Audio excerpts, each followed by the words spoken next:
জনাব গোলাম মাওলা রনি, 113 পটুয়াখালী 3। মাননীয় সদস্য, আপনার সময় 10 মিনিট। আলহামদুলিল্লাহ, সুবহানাল্লাহ, আলহামদুলিল্লাহ, লা ইলাহা ইল্লাল্লাহ, আল্লাহু আকবার, আল্লাহু আকবার, লিল্লাহিল হামদ। লা ইলাহা ইল্লাল্লাহ ওয়াহদাহু লা শারীকা লাহু, লাহুল মুলকু ওয়া লাহুল হামদ, ওয়া হিয়া আমিতাহু আলা কুল্লি শাইইন কাদির। আসসালাতু ওয়াসসালামু আলাইকুম ইয়া রাসূলুল্লাহ, আসসালাতু ওয়াসসালামু আলাইকুম ইয়া হাবিবাল্লাহ, আসসালাতু ওয়াসসালামু আলাইকুম ইয়া শাফিয়াল মুজলিমিন, আসসালাতু ওয়াসসালামু আলাইকুম ইয়া রাহমাতাল লিল আলামিন। মাননীয় স্পিকার, আপনাকে ধন্যবাদ। এই জমিনের মালিক এবং আসমানের মালিক মহান আল্লাহ রাব্বুল আলামিনের নিকট করজোড়ে ভিক্ষা করছি, ক্ষমা প্রার্থনা করছি। 75-এর 15ই আগস্ট ঘাতকের নির্মম বুলেটে এ জাতির জনক, হাজার বছরের শ্রেষ্ঠ বাঙালি বঙ্গবন্ধু শেখ মুজিবুর রহমান এবং তার পরিবার যে নির্মম হত্যাকাণ্ডের শিকার হয়েছেন, তাদের সকলের জন্য জান্নাতুল ফেরদাউসের দাবি করে একই সঙ্গে মাননীয় প্রধানমন্ত্রী জননেত্রী শেখ হাসিনা এবং গণতন্ত্রের মানস কন্যা আমার হৃদয়ের সমস্ত ভালোবাসা এবং পূজার অর্ঘ্য এবং শ্রদ্ধার পুষ্পার্ঘ্য তার কদম মুবারকে নিবেদন করে আমি আমার বক্তব্য শুরু করছি। মাননীয় স্পিকার, বক্তব্যের শুরুতেই আমি মাননীয় অর্থমন্ত্রীকে ধন্যবাদ জানাচ্ছি।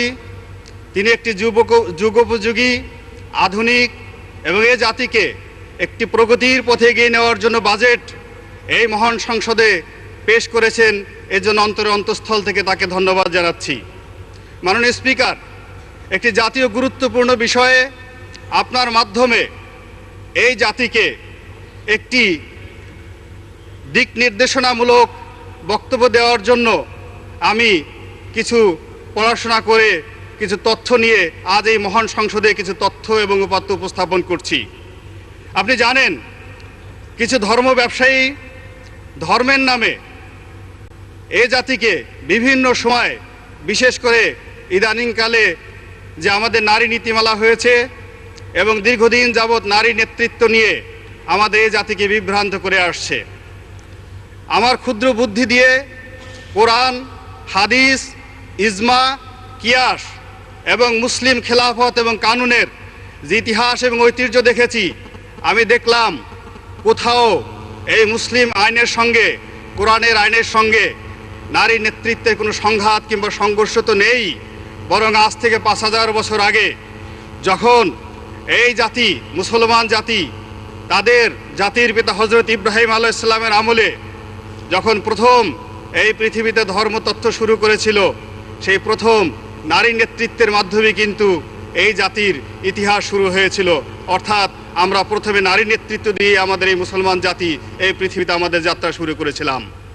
মাননীয় স্পিকার, আপনি জানেন হজরত ইব্রাহিম আলাইহিস সালাম, তার যে বড় পুত্র হজরত ইসমাইল আলাইহিস সালাম, তার বংশধর যাদেরকে বলা হয় বনু ইসমাইল, আমরা সমস্ত মুসলমানেরা সেই বনু ইসমাইল সম্প্রদায়ের অন্তর্ভুক্ত। তার অপর ছেলে হজরত ইসহাক আলাইহিস সালাম, তার ছেলে হজরত ইয়াকুব আলাইহিস সালাম, যার অন্য নাম ছিল ইসরাইল, যার বংশধররা বনি ইসরাইল নামে এই পৃথিবীতে বিখ্যাত। আজকের ইহুদি সম্প্রদায় এবং খ্রিস্টান সম্প্রদায় সেই বনি ইসরাইল সম্প্রদায়ের লোক।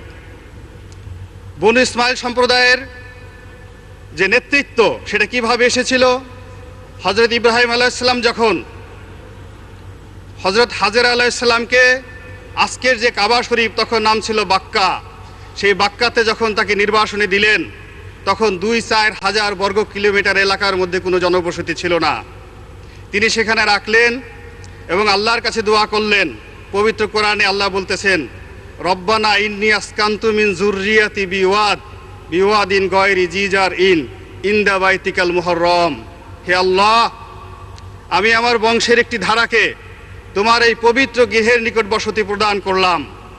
তুমি তাদেরকে নামাজ কায়েম করার শক্তি দান করো, তাদেরকে সালাত কায়েম করার তৌফিক দান করো, ফল দ্বারা রিজিকের ব্যবস্থা করো এবং এই অঞ্চলের কিছু মানুষের মন তাদের দিকে ঝুঁকিয়ে দেওয়া যেন তারা নেতা হতে পারে।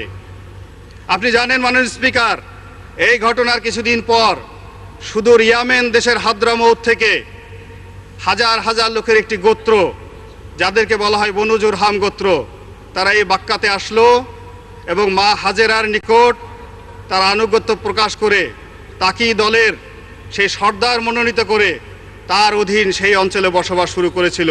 এই হলো আমাদের মুসলমান জাতির প্রথম রাজত্বের ইতিহাস। এরপরে ঘটনাটি আমি বলতে চাই, আজ থেকে ৩৫০০ বছর আগে যখন হযরত সুলাইমান আলাইহিস সালাম এই জমিনের সবচেয়ে বড় রাজত্ব কায়েম করেছিলেন, সেই সময়ে আর একজন বিখ্যাত সম্রাজ্ঞী ছিলেন সম্রাজ্ঞী বিলকিস। ওল্ড টেস্টামেন্ট এবং নিউ টেস্টামেন্ট এই গ্রন্থে এই ব্যাপারে বিস্তারিত বলা আছে। হযরত সুলাইমান আলাইহিস সালাম তার বিরুদ্ধে যুদ্ধ করার প্রস্তুতি নেওয়ার পর বিলকিস এসে হযরত সুলাইমান আলাইহিস সালামের নিকট আত্মসমর্পণ করেছিলেন এবং তাদের বিয়ে হয়েছিল। এবং বিয়ে হওয়ার পর তিনি তার নিজ রাজত্বে ফিরে গিয়ে তিনি স্বাধীনভাবে রাজত্ব পরিচালনা করেছিলেন। বনী ইসরায়েল জাতির শত সহস্র নবী এবং রাসূল কোনোদিন এই নারী নেতৃত্বের বিরুদ্ধে কোনো কথা বলেনি। এরপরের ঘটনাটি জুলিয়াস সিজারের সময়, অর্থাৎ আজ থেকে 2050 খ্রিস্টাব্দ, অর্থাৎ খ্রিস্টের জন্মের 50 বছর আগে যখন রানী ক্লিওপেট্রা ক্ষমতায় ছিলেন মিশরে, তখন 3 জন নবী জীবিত ছিলেন, হযরত ইমরান আলাইহিস সালাম, হযরত ইয়াহইয়া আলাইহিস সালাম এবং হযরত জাকারিয়া আলাইহিস সালাম। তারাও কোনোদিন এই নারী নেতৃত্বের বিরুদ্ধে কখনো কোনো বিরূপ মন্তব্য করেননি। সর্বশেষ মুহাম্মদুর রাসূলুল্লাহ সাল্লাল্লাহু আলাইহি ওয়াসাল্লামের ওফাতের পর যে বিখ্যাত ঘটনাটি আমরা বর্ণনা করতে পারি সেটা হলো জঙ্গে জামাল, যাকে আমরা উষ্টির যুদ্ধ বলি। হযরত আলী রাদিয়াল্লাহু তাআলা আনহুর সময় এই যুদ্ধ হয়েছিল। এক পক্ষে নেতৃত্বে ছিলেন হযরত আলী রাদিয়াল্লাহু তাআলা আনহু এবং অন্য পক্ষে নেতৃত্বে ছিলেন উম্মুহুল মুমিনিন মা আয়েশা সিদ্দিকা রাদিয়াল্লাহু তাআলা আনহা।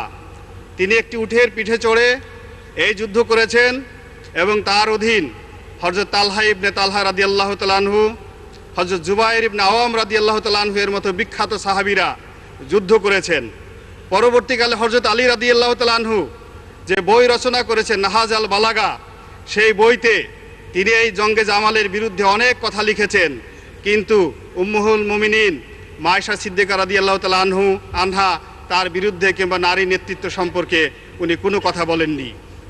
এরপরে যদি মুসলিম কানুনে চলে আসি, এই পাক ভারত উপমহাদেশে যখন খাজা নিজামুদ্দিন আউলিয়া জীবিত ছিলেন, সুলতান ইলতুৎমিশের মৃত্যুর পর সুলতানা রাজিয়া যখন সিংহাসনে বসলেন, এই একই সময় স্পেনে ছিল মুর সাম্রাজ্য, ফাতেমীয় সাম্রাজ্য রাজত্ব করত মিশরে, আব্বাসীয় খেলাফত রাজত্ব করত তখন বাগদাদে। সারা পৃথিবীর মুসলমান ওলি আল্লাহ, গাউস কুতুব এবং ফিকহাবিদগণ সেই সুলতানা রাজিয়া সম্পর্কে, তার সাম্রাজ্য সম্পর্কে একটি বিরূপ মন্তব্য পর্যন্ত করেননি। এর পরবর্তী ঘটনা মুঘল সাম্রাজ্যের আমলে। আপনি জানেন মাননীয় স্পিকার, সম্রাট জাহাঙ্গীরের সময় মুজাদ্দিদ আল ফেসানি, যিনি মাথা নত করার জন্য না করার জন্য জেলে পর্যন্ত গিয়েছিলেন, তার সময় নূরজাহান, সম্রাজ্ঞী নূরজাহান যৌথভাবে রাজ্য পরিচালনা করতেন। সমস্ত রাষ্ট্রীয় কাগজপত্র তিনি স্বাক্ষর করতেন, এমনকি মুদ্রায় তার ছবি ছাপা হতো। মুজাদ্দিদ আল ফেসানি অনেক কথা বলেছেন, কিন্তু সম্রাজ্ঞী নূরজাহানের বিরুদ্ধে কোনো কথা বলেননি।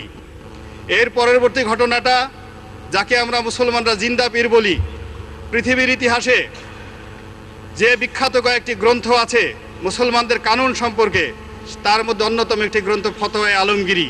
এই ফতোয়া আলমগীরি রচিত হয়েছিল সম্রাট আলমগীরের আমলে। ওই সময় একজন বিখ্যাত সম্রাজ্ঞী ছিলেন যার নাম ছিল চার সুলতানা।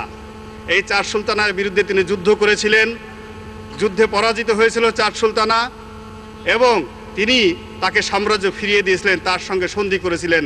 এবং ফতোয়া আলমগীরের কোথাও এই নারী নেতৃত্ব সম্পর্কে তৎকালীন মুসলিম বিশ্ব কোনো কথা বলেনি। কাজেই মুসলমান বিশ্বের এই ইতিহাস এবং ঐতিহ্য যদি বিচার করা হয়, কোরআন এবং হাদিসের যদি পর্যালোচনা করা হয়, কোনো অবস্থাতেই দেখা যায় যে নারী নেতৃত্ব ইসলামের কোথাও হারাম বলে ঘৃণিত হয়নি, হারাম বলে স্বীকৃত হয়নি। ধর্ম ব্যবসায়ীরা তাদের নিজেদের স্বার্থে এই অপপ্রচার চালাচ্ছে। আল্লাহ তাদেরকে হেদায়েত দান করুক। ওয়াখের